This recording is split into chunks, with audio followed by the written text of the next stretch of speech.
What's going on, everybody? ColdCrush here. I'm going to be reviewing Orcs Must Die 2 today, developed by Robot Entertainment. It's an action RPG tower defense third-person shooter game, and I'm going to see if this game is just merely a rehash of Orcs Must Die with the number 2 tacked onto it, or if there's enough content and features added to it to actually make it worthwhile to buy it for 15 bucks. Let's check it out. Orcs Must Die 2. With a name like that, are you guys really expecting any sort of deep, thought-provoking, tear-jerking story? Nah. Most people, when they read that title, they expect something with a lot of gameplay, and that's what you're going to get. I mean, that being said, there is a story to be told here. This game is very light on the story, but there is one to be told. You assume the role of the apprentice. He's a war mage from the Order.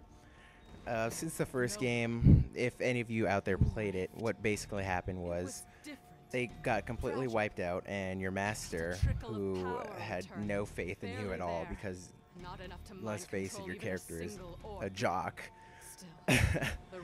You have to protect the Order after they get slaughtered, and you have to kill all the orcs so they don't capture and just use this stuff called rift energy. So in this game, after you do everything in the first game, you are a miner now, and you run into this new character called the sorceress. And at the very start of the game, there is a brief little narrative with the sorceress. You see where she came from. She's running away from all these orcs, and she said that she used to rule over them. So there's some kind of story that plays out through the entire game. When you're actually starting the game, you'll see, whether you're playing with someone or not, you'll see your main character, the apprentice, talking to the sorceress. And they'll have a little banter back and forth. They'll make some kind of corny jokes, some good jokes, some just groan-worthy jokes where you're just like, oh, I can't believe they just said that. That was so lame. But it does progress the very light story that this game has, and eventually you learn a little bit more about the characters and their backstory. It does flesh them out a little bit. And you're not going to play this game for the story, but there is one there, so you're not just fighting orcs for no reason. And the banter between them, it is nice. The actual, the voice acting is well done. It's not cheap. But, like I said, this game, it's not about the story, but it does have one. For those of you out there watching this right now, those of you who have played Orcs Must Die, the first game, you know exactly what this game is going to feel like. It doesn't change the formula up on you at all. What it does is just add a lot more content, a lot more weapons, a lot more defensive structures, a lot more equipment, just a lot more everything, more enemies, more campaign missions, more endless missions. Just, it gives you more of what you loved. I mean, if you loved Orcs Must Die, the first game, you're going to love this one, because it's the same game with a lot more. That being said, this game does do a lot right, and just in terms of gameplay, this game does almost nothing wrong.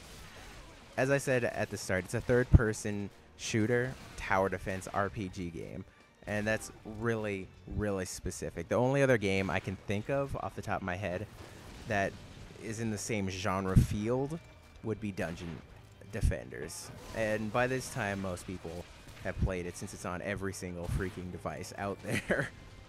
But I would say, hands down, this game is better in terms of gameplay. Everything just feels faster, quicker, more vicious, more fun. It's just better. As a collective whole, it's just better. At the very start of this game, once you actually start playing it, you start out with 3 main items. You start out with a long-ranged weapon and 2 defensive structures.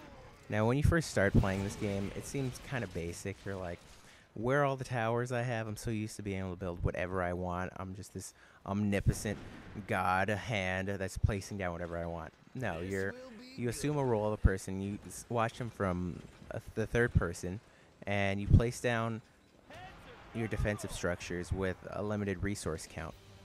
And whenever you start it at the very start of each match, all these orcs will start coming out of a little portal called a rift portal, and you'll slowly just slaughter them down either by melee weapons, ranged weapons, or by your towers or defensive structures, depending on what you personally like to focus into. As you progress through the game, right at the start, you're gonna learn that the learning curve for it's not very steep. It's very, very, very, very mild. It's easy to pick up, and that's one of the great things about this game, actually. But although the learning curve isn't very steep, there is a lot of content to go through. This game is very deep. After you beat the first stage, you're gonna get this thing called a spell book, and when you look inside, you're gonna find dozens upon dozens of different items that you can buy or just unlock by playing through the game. You're gonna find that there's over, just like the first game had like 5 weapons to choose from. This one has over 10. And then with structures, you're gonna find that this game has over 30 to choose from, and every single item in this game you can upgrade in several different ways. You can just upgrade its range, its power, depending on if it's melee or ranged, and then you can give it unique abilities, and there's just a lot of just detail with each and every weapon. The newest thing, or I would say the biggest selling point for this game before it was released, was that this game now adds co-op to it, as I've been mentioning throughout this entire review. With co-op, it feels just like single player in that you still run around, you still have all the same abilities and powers and towers and structures, except now you have a friend running around with you with the same amount of money at the same time, and they can build whatever they want. They have complete and utter control of their character. There's no hindrance in having a second person, but it does make for a lot of fun because the difficulty, this game is kind of, it leans towards having co-op. Oftentimes you'll be in maps where there are 2 splits, like a fork in the road, and you will really need a second person there to just fill in the gaps. Otherwise it can get pretty hard by yourself. Probably not a gripe per se, but it seemed like a missed opportunity was for the devs to make this game into a 4-player multiplayer game. I'm not sure why they didn't do it. It just, maybe they didn't have the time and people are really demanding this game, or they're under just kind of a schedule. I'm not sure, but maybe it could be DLC one day, but this game would be even better if you could have 4 players. It would just be amazing. Orcs Must Die 2, I believe is the best game in this very limited genre. I mean, there are literally hundreds of different tower defense games out there on mobile phones. I mean, it had its inception mostly in Warcraft 3, but now it transferred over to mobile devices, and that's where you see them everywhere. And with all those out there, you kind of wonder, is this game worth buying? And overall, I would say a definite yes. For $15, you will get a lot of gameplay and a lot of hours sunk into this game, especially if you have a friend to play it with. And if you do, then this game is just a definite yes. I mean, for those of you out there who love tower defense games, this game's for you. And for those of you out there who love third-person shooters, this game's for you. For those of you who, love dungeon defenders even, this game is better. For just $15, it's a really good game.